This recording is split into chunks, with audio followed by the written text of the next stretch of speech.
ವೀಕ್ಷಕರೇ, ಚಿನ್ನದ ಬಗ್ಗೆ ನಿಮಗೆ ಒಂದು ಅಚ್ಚರಿಯ ಹಾಗೂ ಅಷ್ಟೇ ಬೇಸರದ ವಿಚಾರವನ್ನ ನಾನು ಇವತ್ತು ಹೇಳ್ತಾ ಹೋಗ್ತೀನಿ. ನಮ್ಮ ಭಾರತದ ಭೂಮಿಯ ಅಡಿಯಲ್ಲಿ ಬರೋಬ್ಬರಿ 500 ಮಿಲಿಯನ್ ಟನ್ ಅಂದ್ರೆ 50 ಕೋಟಿ ಟನ್ಗೂ ಅಧಿಕ ಚಿನ್ನದ ಅದಿರು ಅಡಗಿದೆ. ಆದ್ರೂ ನಾವು ನಮ್ಮ ದೇಶದಲ್ಲಿ ವರ್ಷಕ್ಕೆ ಉತ್ಪಾದನೆ ಮಾಡ್ತಿರೋದು ಕೇವಲ 1.5 ಇಂದ 3 ಟನ್ ಚಿನ್ನ ಮಾತ್ರ. ಇದು ಜಾಗತಿಕ ಲೆಕ್ಕಾಚಾರದಲ್ಲಿ ನೋಡಿದ್ರೆ ಜೀರೋ ಅಂತಾನೆ ಹೇಳ್ಬೋದು. ನಮ್ಮ ಕಾಲಡಿಯಲ್ಲಿಯೇ ಇಷ್ಟು ದೊಡ್ಡ ಬೃಹತ್ ಸಂಪತ್ತನ್ನ ಇಟ್ಕೊಂಡು ನಾವು ಮಾತ್ರ ಆಸ್ಟ್ರೇಲಿಯಾ, ಗಾನಾ ಮತ್ತು ಪೆರುವಿನಂತಹ ದೇಶಗಳಿಂದ ಪ್ರತಿ ವರ್ಷ ನೂರಾರು ಟನ್ ಚಿನ್ನವನ್ನ ಆಮದು ಮಾಡಿಕೊಳ್ತಿದ್ದೇವೆ. ಇದರಿಂದ ನಮ್ಮ ವಿದೇಶಿ ವಿನಿಮಯ ಮೀಸಲು ಕೂಡ ಬರಿದಾಗ್ತಾ ಹೋಗ್ತಿದೆ. ಇದೊಂದು ಅತಿ ದೊಡ್ಡ ವಿಪರ್ಯಾಸ ಮಾತ್ರವಲ್ಲ, ಬದಲಾಗ್ತಿರೋ ಇಂದಿನ ಜಗತ್ತಿನಲ್ಲಿ ನಮ್ಮ ಆರ್ಥಿಕ ಸಾರ್ವಭೌಮತ್ವಕ್ಕೆ ನಾವೇ ಮಾಡಿಕೊಳ್ತಿರೋ ಬಹುದೊಡ್ಡ ಸೆಲ್ಫ್ ಗೋಲ್. ಇದರ ಬಗ್ಗೆ ಕಾಂಗ್ರೆಸ್ ಸಂಸದ ಶಶಿ ತರೂರ್ ದನಿ ಎತ್ತಿದ್ದಾರೆ. ಈ ಸಮಸ್ಯೆಯನ್ನ ಬಗೆಹರಿಸಲು ಒಂದಿಷ್ಟು ಐಡಿಯಾಗಳನ್ನ, ಮಾಸ್ಟರ್ ಪ್ಲಾನ್ ಅನ್ನು ಕೂಡ ಕೊಟ್ಟಿದ್ದಾರೆ. ಬನ್ನಿ ಅದನ್ನೆಲ್ಲ ಇವತ್ತಿನ ವಿಡಿಯೋದಲ್ಲಿ ನೋಡೋಣ. ಅಷ್ಟಕ್ಕೂ ನಮ್ಮಲ್ಲಿ ಇಷ್ಟು ದೊಡ್ಡ ಚಿನ್ನದ ನಿಕ್ಷೇಪವಿದ್ರೂ ನಾವೇಕೆ ಅದನ್ನ ಹೊರತೆಗಿತಿಲ್ಲ? ಇದಕ್ಕೆ ಅಡ್ಡಗಾಲಾಗಿರುವ ಆ ಕಠಿಣ ಕಾನೂನುಗಳೇನು ಎಂಬುದನ್ನ ಕೂಡ ಈ ವಿಡಿಯೋದಲ್ಲಿ ನೋಡ್ತಾ ಹೋಗೋಣ. ಬನ್ನಿ ಮತ್ತೆ ಆಗ್ತಡ. 500 ಮಿಲಿಯನ್ ಟನ್ ಚಿನ್ನದ ಅದಿರು ಯಾವ ರಾಜ್ಯದಲ್ಲಿ ಎಷ್ಟಿದೆ ಸಂಪತ್ತು?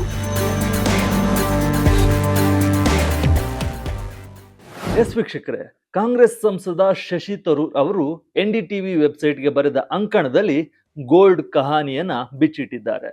ಅದ್ರ ಜೊತೆ ಬೇರೆ ಬೇರೆ ಅಂಶಗಳನ್ನು ಕೂಡ ನಾವು ಈ ವಿಡಿಯೋದಲ್ಲಿ ಇವತ್ತು ನೋಡ್ತಾ ಹೋಗೋಣ. 2015ರ ರಾಷ್ಟ್ರೀಯ ಖನಿಜ ದಾಸ್ತಾನು ಡೇಟಾದ ಪ್ರಕಾರ ಭಾರತದಲ್ಲಿ ಬರೋಬ್ಬರಿ 501.83 ಮಿಲಿಯನ್ ಟನ್ ಚಿನ್ನದ ಅದಿರು ಸಂಪನ್ಮೂಲವಿದೆ.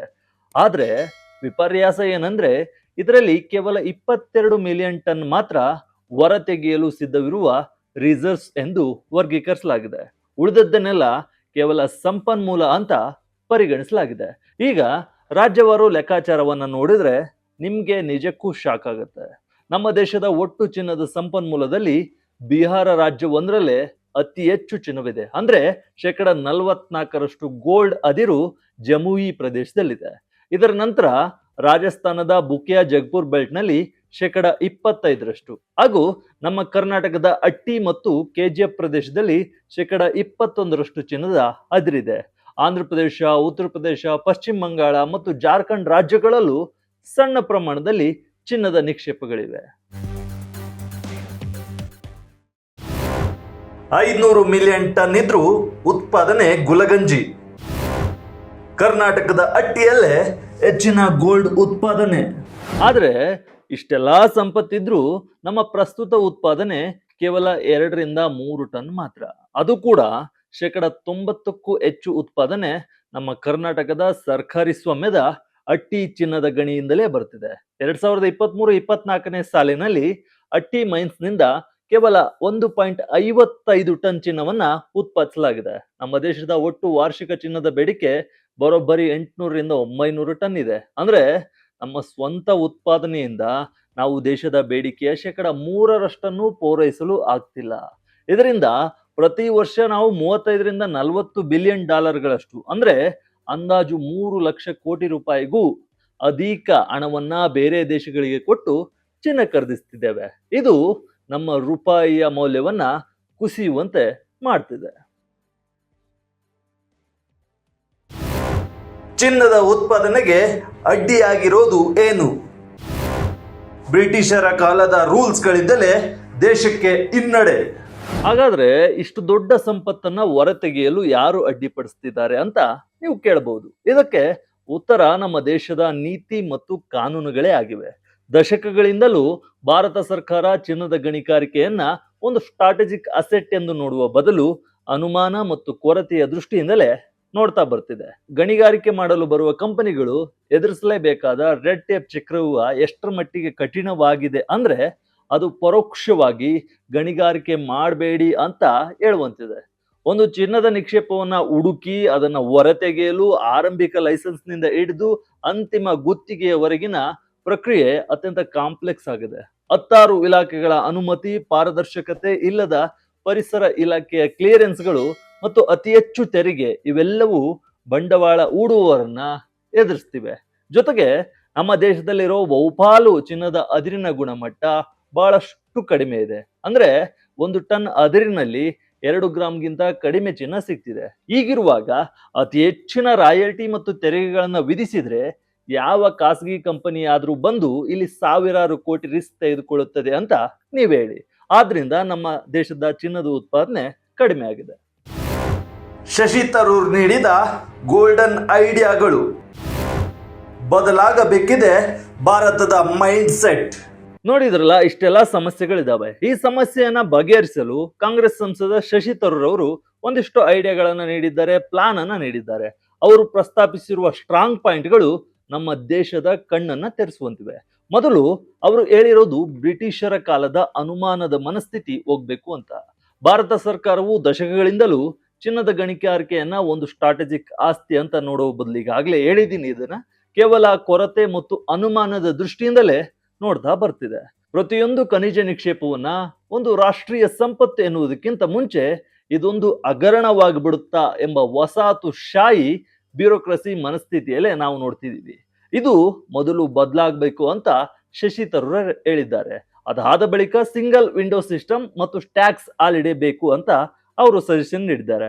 ಕ್ಯಾಪಿಟಲ್ ಇಂಟೆನ್ಸಿವ್ ಅಂದ್ರೆ ಬೃಹತ್ ಬಂಡವಾಳ ಬೇಡುವ ಗಣಿಗಾರಿಕೆ ಬಿಸ್ನೆಸ್ ಅಲ್ಲಿ ದಶಕಗಳ ಕಾಲ ಇನ್ವೆಸ್ಟ್ ಅನ್ನ ಮಾಡಲೇಬೇಕು. ಹಾಗಾಗಿ 16 ಇಲಾಖೆಗಳ ಅನುಮತಿಯನ್ನ ರದ್ದುಪಡಿಸಿ ಮುಂದಿನ 20 ವರ್ಷಗಳ ಕಾಲ ಯಾವುದೇ ನಿಯಮ ಬದಲಾಗಲ್ಲ, ರೂಲ್ ಬದಲಾಗಲ್ಲ ಎಂಬ ಗ್ಯಾರಂಟಿ ಕೊಡುವ ಸಿಂಗಲ್ ವಿಂಡೋ ಕ್ಲಿಯರೆನ್ಸ್ ಅನ್ನ ತರಬೇಕು ಅನ್ನೋದು ಅವರ ಪ್ರಮುಖ ಐಡಿಯಾ.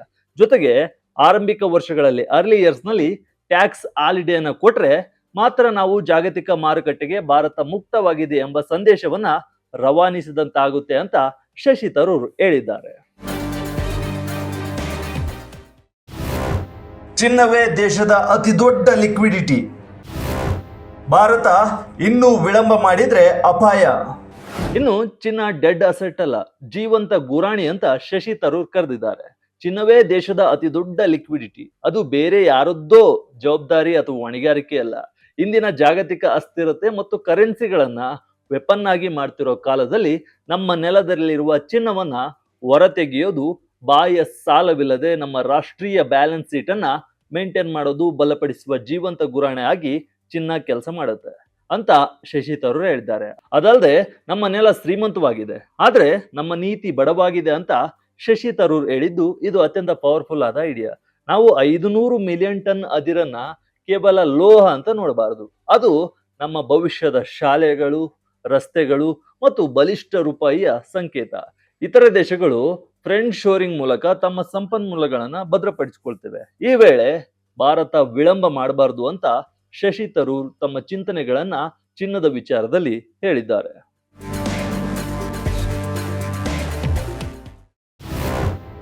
ಹೊಸ MMDR ಕಾಯ್ದೆಯಿಂದ ಆಶಾಭಾವನೆ. ಶುರುವಾಗಲಿದೆಯಾ ಭಾರತದ ಸುವರ್ಣ ಯುಗ. ಶಶಿ ತರೂರ್ ಗೋಲ್ಡ್ ಉತ್ಪಾದನೆ ಬಗ್ಗೆ ಐಡಿಯಾಗಳನ್ನ ನೀಡಿದ್ದಾರೆ. ಅದು ಓಕೆ, ಅದನ್ನ ನೀವು ನೋಡಿದ್ರಿ. ಅದನ್ನ ಸರ್ಕಾರ ಎಷ್ಟರ ಮಟ್ಟಿಗೆ ಗಮನಿಸುತ್ತೋ ಎಂಬುದನ್ನ ಕಾದ್ ನೋಡ್ಬೇಕಿದೆ. ಆದ್ರೆ ಇಲ್ಲಿ ಒಂದು ಸಮಾಧಾನಕರ ವಿಚಾರ ಕೂಡ ಇದೆ. ಅದೇನಪ್ಪಾ ಅಂದ್ರೆ, ಇತ್ತೀಚೆಗೆ ಭಾರತ ಸರ್ಕಾರ ಈ ನಿಟ್ಟಿನಲ್ಲಿ ಎಚ್ಚೆತ್ತುಕೊಂಡಿದೆ. ಕಳೆದ ವರ್ಷ ಅಂದ್ರೆ 2025ರಲ್ಲಿ ಜಾರಿಗೆ ತರಲಾದ MMDR ತಿದ್ದುಪಡಿ ಕಾಯ್ದೆಯು ಪಾಸಿಟಿವ್ ಚೇಂಜಸ್ ಅನ್ನ ತಂದಿದೆ. ಖಾಸಗಿ ಹೂಡಿಕೆಯನ್ನ ಸೆಳೆಯಲು ನಿಯಮಗಳನ್ನ ಸಿಂಪಲ್ ಮಾಡಲಾಗಿದೆ. ಕ್ಯಾಪ್ಟಿವ್ ಮೈನ್ಸ್ ಮೇಲಿದ್ದ ಮಾರಾಟದ ಮಿತಿಯನ್ನ ತೆಗೆದು ಹಾಕಲಾಗಿದೆ. ಅಂದ್ರೆ ತಮ್ಮ ಬಳಕೆಗೆ ಬೇಕಾದಷ್ಟು ಇಟ್ಟುಕೊಂಡು ಉಳಿದದ್ದನ್ನ ಮಾರ್ಕೆಟ್ ನಲ್ಲಿ ಮಾರಾಟ ಮಾಡಬಹುದು. ನ್ಯಾಷನಲ್ ಮಿನರಲ್ ಎಕ್ಸ್ಪ್ಲೋರೇಷನ್ ಟ್ರಸ್ಟ್ ಮೂಲಕ ಸಂಶೋಧನೆಗೆ ಹೆಚ್ಚಿನ ಫಂಡ್ ಅನ್ನು ಕೂಡ ಕೇಂದ್ರ ಸರ್ಕಾರ ನೀಡ್ತಿದೆ. 2025ರ ಮಾರ್ಚ್ ನಲ್ಲಿ ಭಾರತ ಮೊದಲ ಬಾರಿಗೆ 13 ಡೀಪ್ ಸೀಟೆಡ್ ಬ್ಲಾಕ್ಗಳ ಹರಾಜು ಪ್ರಕ್ರಿಯೆಯನ್ನು ಕೂಡ ಆರಂಭಿಸಿದೆ. ಕರ್ನಾಟಕ, ಜಾರ್ಖಂಡ್ ಸೇರಿ ಹಲವೆಡೆ ಎಕ್ಸ್ಪ್ಲೋರೇಷನ್ ಲೈಸೆನ್ಸ್ಗಳನ್ನು ಕೂಡ ನೀಡಲಾಗ್ತಿದೆ. ಇನ್ನೊಂದು ಖುಷಿಯ ವಿಚಾರ ಏನಂದ್ರೆ, KGF ಗಣಿ ಅಂದ್ರೆ ನಮ್ಮ ಕರ್ನಾಟಕದ KGF ಗಣಿಯ ಪುನರ್ಜೀವನದ ಬಗ್ಗೆಯೂ ಚಿಂತನೆಯನ್ನ ಕೇಂದ್ರ ಸರ್ಕಾರ ನಡೆಸ್ತಿದೆ. ಆರಂಭಿಕ ಹಂತದಲ್ಲಿ ಭೂಮಿಯ ಮೇಲ್ಭಾಗದಲ್ಲಿರುವ ತ್ಯಾಜ್ಯ ಅಥವಾ ಟೈಲಿಂಗ್ಸ್ ನಿಂದ ವರ್ಷಕ್ಕೆ 750 kg ಚಿನ್ನ ಉತ್ಪಾದಿಸುವ ಗುರಿಯನ್ನ ಹೊಂದಲಾಗಿದೆ. ಆಂಧ್ರ ಪ್ರದೇಶದ ಜೊನ್ನಗಿರಿಯಲ್ಲೂ ಹೊಸ ಗಣಿಗಾರಿಕೆ ಶುರುವಾಗಿದ್ದು ವರ್ಷಕ್ಕೆ 750 kg ಚಿನ್ನ ಉತ್ಪಾದನೆಯ ನಿರೀಕ್ಷೆ ಇದೆ. ಆದ್ರೆ ಮಧ್ಯಪ್ರದೇಶದಂತಹ ರಾಜ್ಯಗಳಲ್ಲಿ ಚಿನ್ನದ ಲೈಸೆನ್ಸ್ ನೀಡುವ ಪ್ರಕ್ರಿಯೆ ಇನ್ನೂ ವಿಳಂಬವಾಗ್ತಲೇ ಇದೆ. ಪರಿಸರದ ಕಾಳಜಿ ವರ್ಸಸ್ ದೇಶದ ಅಭಿವೃದ್ಧಿ. ಕೆಲವರು ಪರಿಸರದ ಬಗ್ಗೆ ಆತಂಕ ವ್ಯಕ್ತಪಡಿಸ್ತಾರೆ. ಗಣಿಗಾರಿಕೆಯಿಂದ ಪರಿಸರ ನಾಶವಾಗುತ್ತೆ ಅಂತಾರೆ. ಹೌದು, ಇದು ನಿಜ. ಆದ್ರೆ ಅಸ್ತವ್ಯಸ್ತವಾಗಿರುವ ಅಕ್ರಮ ಗಣಿಗಾರಿಕೆಗೂ ಅತ್ಯುನ್ನತ ಟೆಕ್ನಾಲಜಿಯನ್ನ ಬಳಸಿ ಮಾಡೋ ಆಧುನಿಕ ಗಣಿಗಾರಿಕೆಗೂ ಬಹಳಷ್ಟು ವ್ಯತ್ಯಾಸಗಳಿವೆ, ಅಜಗಜಾಂತರ ವ್ಯತ್ಯಾಸಗಳಿವೆ. ಗ್ಲೋಬಲ್ ಪ್ಲೇಯರ್ಸ್ಗಳಿಗೆ ಪಾರದರ್ಶಕ ಬಿಡ್ಡಿಂಗ್ ಮೂಲಕ ಅವಕಾಶ ಕೊಟ್ರೆ ಅವರು ಪರಿಸರಕ್ಕೆ ಕನಿಷ್ಠ ಹಾನಿಯಾಗುವಂತಹ ಅತ್ಯಾಧುನಿಕ ಟೆಕ್ನಾಲಜಿಯನ್ನ ಬಳಸ್ತಾರೆ. ಇದು ಗ್ರಾಮೀಣ ಭಾಗದಲ್ಲಿ ಸಾವಿರಾರು ಸ್ಕಿಲ್ ಉದ್ಯೋಗಗಳನ್ನು ಸೃಷ್ಟಿಸುತ್ತೆ, ಜೊತೆಗೆ ಭಾರತದ ಚಿನ್ನದ ಉತ್ಪಾದನೆ ಪ್ರಮಾಣವನ್ನು ಕೂಡ ಹೆಚ್ಚಿಸುತ್ತೆ.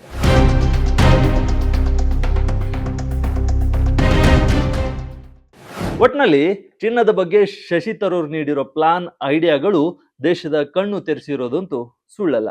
ಕೇವಲ ಕಾನೂನುಗಳು ಬದಲಾದ್ರೆ ಸಾಕಾಗಲ್ಲ, ಸರ್ಕಾರದ ಮನಸ್ಥಿತಿಯು ಬದಲಾಗಬೇಕಿದೆ. ಭೂಮಿಯ ಅಡಿಯಲ್ಲಿರುವ ನಮ್ಮ ಸಂಪತ್ತನ್ನ ಕಾಯ್ದಿಟ್ಟುಕೊಳ್ಳುವ ಬದಲು ಅದನ್ನ ದೇಶದ ಶ್ರೇಷ್ಠತೆಯ ಸಾಧನವಾಗಿ ನೋಡಬೇಕಿದೆ. ಆ 500 ಮಿಲಿಯನ್ ಟನ್ ಅದಿರು ಕೇವಲ ಲೋಹವಲ್ಲ, ಅದು ನಮ್ಮ ಭವಿಷ್ಯದ ಶಾಲೆಗಳು, ರಸ್ತೆಗಳು ಮತ್ತು ಬಲಿಷ್ಠ ರೂಪಾಯಿಯ ಸಂಕೇತವಾಗಿದೆ. ಇತರ ದೇಶಗಳು ತಮ್ಮ ಸಂಪನ್ಮೂಲಗಳನ್ನ ಭದ್ರಪಡಿಸಿಕೊಳ್ಳುವ ಮುನ್ನ ಭಾರತ ಎಚ್ಚೆತ್ತುಕೊಳ್ಬೇಕಿದೆ. ನಮ್ಮ ನೆಲ ಶ್ರೀಮಂತವಾಗಿದೆ, ಆದ್ರೆ ನಮ್ಮ ನೀತಿಗಳು ಮಾತ್ರ ಬಡವಾಗಿವೆ. ಆ ರೆಡ್ ಟೇಪ್ ಕಾನೂನುಗಳನ್ನ ಕಿತ್ತೊಗೆದು ಭೂಮಿಯೊಳಗೆ ಮಲಗಿರುವ ಸೈಲೆಂಟ್ ಚಿನ್ನವನ್ನ ನಮ್ಮ ದೇಶದ ಭವಿಷ್ಯದ ಆರ್ಥಿಕತೆಯ ಸೌಂಡ್ ಇಂಜಿನ್ ಆಗಿ ಬದಲಾಯಿಸುವ ಕಾಲ ಈಗ ಬಂದಿದೆ.